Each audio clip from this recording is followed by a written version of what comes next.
So this is a fun episode today because I love it when you actually reply to my emails. It is something that makes me so happy. And as part of our welcome sequence, whenever a new subscriber joins our email list, we have a list of questions that we ask. And someone recently wrote in and their comments back to me were open-ended questions. They were like, actually, I have a few more questions, if you're willing to answer them. And I thought, these are so fantastic. And there's probably other people in the audience that have these same questions. So why don't I just answer them on our next episode? So that's what we're doing today. So let's get right to it.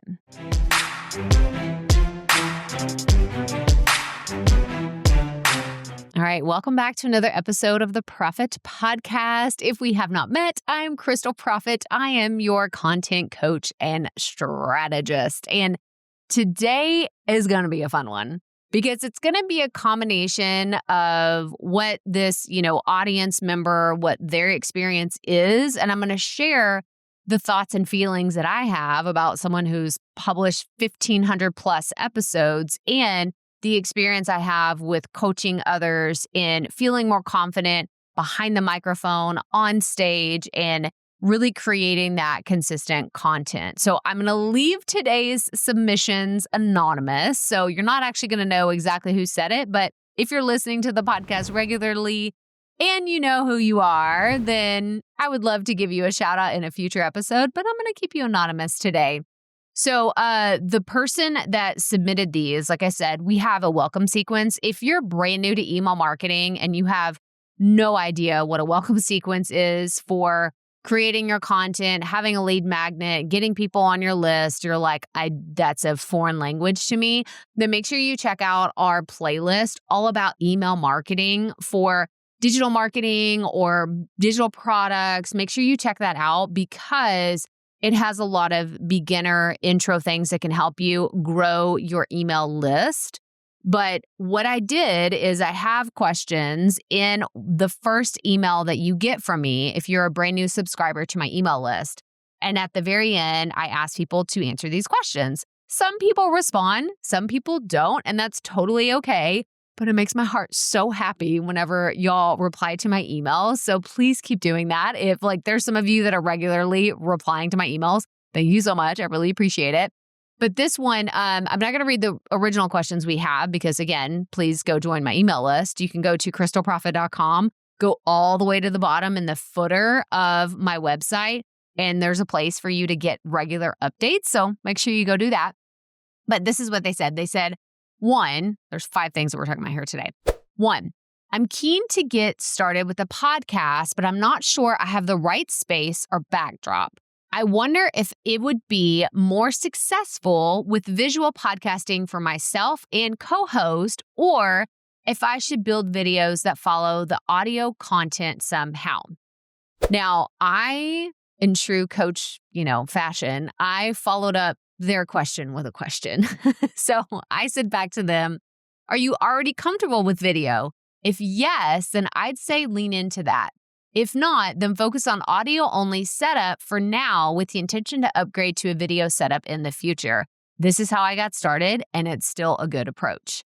And if you're listening or watching this today and you're wondering the same thing, how should I get started? Should I do audio and video? Should I just do audio? Should I just do video? I would say the same thing back to you. Are you comfortable being on video? And some people will say, yeah, it's fine. I record social media content all the time. And some people will say, absolutely not. I feel like I look like a troll that should live under a bridge and I don't have the self-confidence to do that yet. And that's perfectly fine, right? Maybe we need to work on some self-image issues, but that's a whole other thing, right? We can absolutely work on building your confidence over time, but I will always tell people, start with audio only first. If video is something that feels foreign to you and you're just not comfortable with it, that is how I started. And I will say it is a very different skill to be able to record videos. I'm staring down the barrel of the camera right now. Whenever I'm looking at this, I'm actually not even looking. If I were looking at myself, my eyes would be over here, but I'm looking down the barrel of the camera. I'm looking at this, I'm looking at I'm holding this, I'm looking at my notes. Like there's a lot going on whenever you are doing video. But when you were doing audio only, you could read a script verbatim and no one would ever know. You could also do the same with video if you want to invest in a fancy teleprompter and have this whole like expensive setup. But y'all, I'm cheap. I'm not going to do that. I've never invested thousands and thousands of dollars in having a full studio built out. And like that was over time. Like what you see today, my fancy microphone, I have these acoustic panels in my office now. Like I have this box light behind me. That was not what I started with at all. I started with a $20 microphone. Oh, actually, can we still see it? There we go. If you're watching on YouTube, it's a little blurry, but that microphone right there was $20 in 2018. That is still my original microphone, and that is why it's up on the mantle. It's a shrine to the beginning of my podcast journey. It was $20. That's what I started with. There was no video. There was no video at all whenever I started, and that one doesn't even have any settings on it. It literally plugs into my computer as a USB and that's it. Like that was the most investment that I was willing to make because again, I'm cheap. So all of that to say, please start with your content creation journey in whatever way you feel most comfortable and let us know in the comments. Like, are you an audio only or a video person right now when you're creating content, or maybe you're about to start creating content? Let us know. We would love to hear from you. But let's move on to the second thing that came up in this email to me. The second one says, do you have any recommendations for marketing design for pics or videos or posts that isn't Canva? Ooh, and this one stumped me, y'all. That's exactly what I said. I said, I don't have other tools I recommend specifically for this type of work. I use Canva for most of those tasks. I also have a video editor. Shout out to Jay. I know he'll do something fancy right here. Jay always does. He is my incredible video editor that handles my edits. And he uses, I believe this is true, Jay, so correct me if this is not right. I believe that he uses the Adobe suite for all the editing that he does. So whether it's Premiere Pro or Photoshop, I don't know if he uses Audition with some of those as well, but these are a lot more complicated tools. Like I can barely use Premiere Pro. But for those video editors that are out there, they do incredible work and they can do super custom fancy things. But I just use Canva. I use Canva for literally for designing PDFs, for designing deck designs, for my podcast movement talk, for my thumbnails, for images I'm going to use on my website, for promotional campaigns. Like I use Canva for everything. So I'm so sorry, listener. Like I was not able to give you other recommendations, but if you need something fancier than that, I highly recommend going and asking some design friends what they recommend. But Canva's my go-to. I used it literally for years. I've been using it since 2015, which sounds crazy because I've been using it for 10 years. I use the free version up until about the last 3 years. So you can do a lot with the free version. You mark my word, you can get a lot done. All right, the next point, the next thing that they said is, how did you know when to start funneling your content into paid premium stuff? Great question. I'm so glad that you asked this. So I'm going to give you my answer back to this person first. It says, my recommendation is to start pointing people to a product ASAP if you plan to monetize your content in that way, even if it's only a $20 book or recommended products that you love through affiliate marketing, because it's a lot harder to start making the ask of someone when you're months or even years into creating content and you've never made that CTA. Audiences really don't respond well when you flip the switch on them. It's better to be transparent from the beginning. Now, if you've been a longtime listener, you've heard me tell this story before where I was listening to a podcast. I loved it so much. It was incredible. And they kept saying, we will never sell you anything on this podcast. We will never sell anything on this show, blah, blah, blah, blah, blah. Guess what they did one day? Guess what they did? You know what they did. They were trying to sell something on their show. And it wasn't that they were trying to sell me something on their show. It was the fact that they had gone so far as to say, it is a principle of our content. It is one of our deep values that we will never sell you anything on this show. And then they started promoting stuff on their show. So it pissed me off. They were not transparent about the whole thing. And I was like, I'm done. I'm done with this host. And I never listened to that show anymore. Maybe that's really petty of me. Maybe I just hold a grudge. I don't know. But this is how I feel about anyone that's going to be promoting stuff. You start making CTAs from day one. From day one. Even if it's just make sure you hit the follow and subscribe button or leave us a review or go check out our website or download this free lead magnet or go buy this $20 book on Amazon or use this affiliate link. I don't care what it is, but you should be making CTAs from day one if that is ever going to be an intention for your podcast. And if like right now, you haven't started, you haven't launched, but you're like, yeah, I want to eventually monetize this thing in some way, make a CTA from the very beginning. Make your CTA. That way, it gets a lot easier to do that as you continue on this journey because it is really hard to backtrack whenever you haven't made any of those calls to action and then you do it one day and you wonder, why is this not converting? Why is this not working for people? It's because you didn't ask them from the beginning. So I want to know your thoughts. So if you're watching on YouTube, let me know in the comments how you feel about people making calls to action on their podcast or kind of flipping that switch. They never make any calls to action. Then all of a sudden one day they do. Like, tell me, I want to know your thoughts and feelings about this. And then if you're listening on the audio only version, hit that send Crystal a text message button and let me know in fan mail. I would love to hear your thoughts on this and let's keep this conversation going.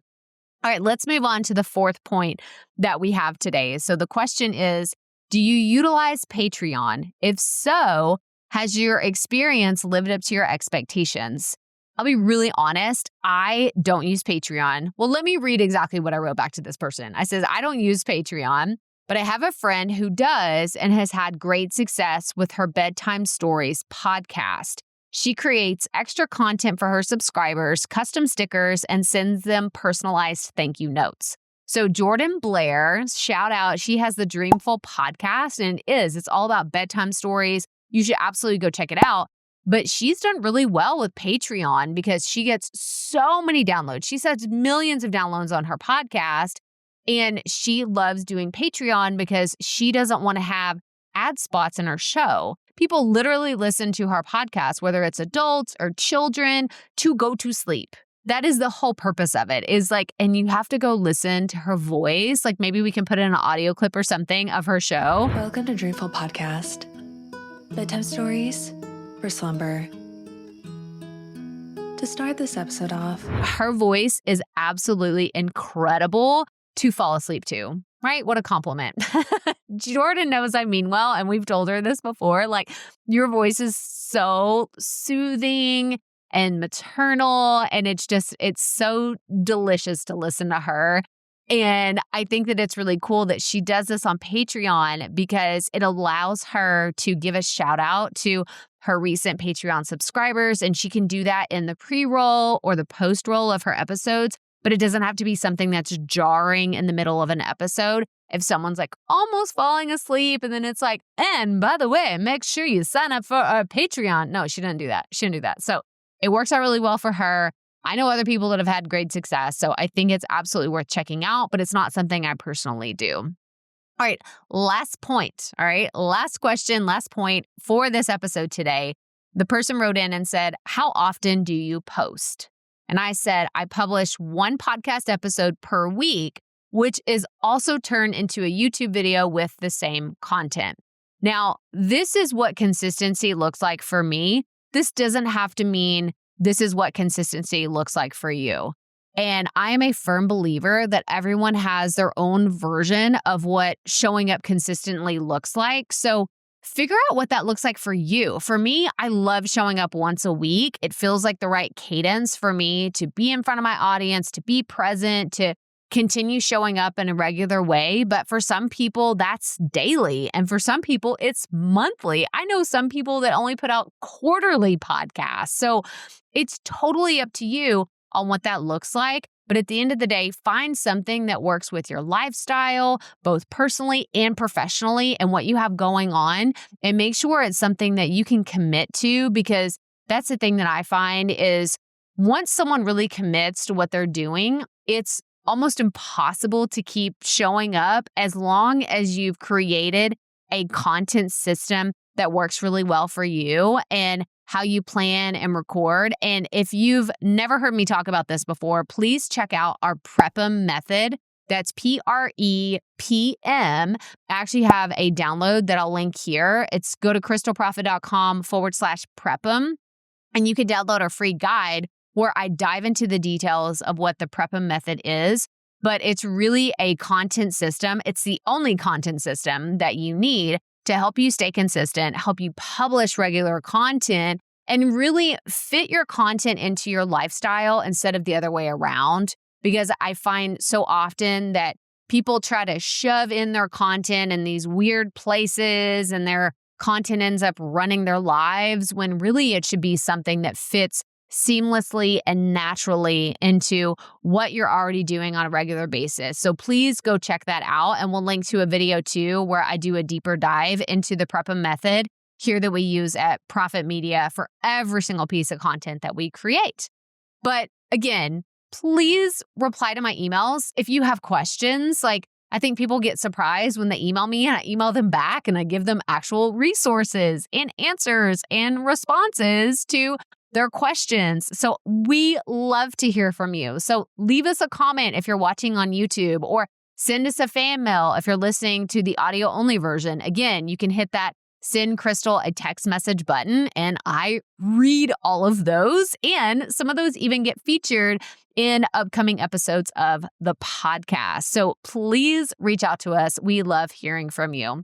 But that's all I have for you today. So make sure you hit that follow or subscribe button wherever you are listening and watching today. And I haven't made this call to action in a while, but if you are a podcast listener, please leave us a review on Apple Podcast. We actually haven't gotten any new reviews in a while, and I'm remembering it's because I haven't asked. I haven't asked for podcast reviews in a minute. So if you do have a question, I would actually love to see, what is your question? Tell us that in a podcast review, because that's another fun way for you to get reviews. So I always do this thing where I teach you the thing, I tell you how to do it, but I'm also doing it. It's very meta around here. I know it's a podcast about podcasting. It's YouTube videos about YouTube videos, but this is what we do here at Profit Media. So I would love to hear from you.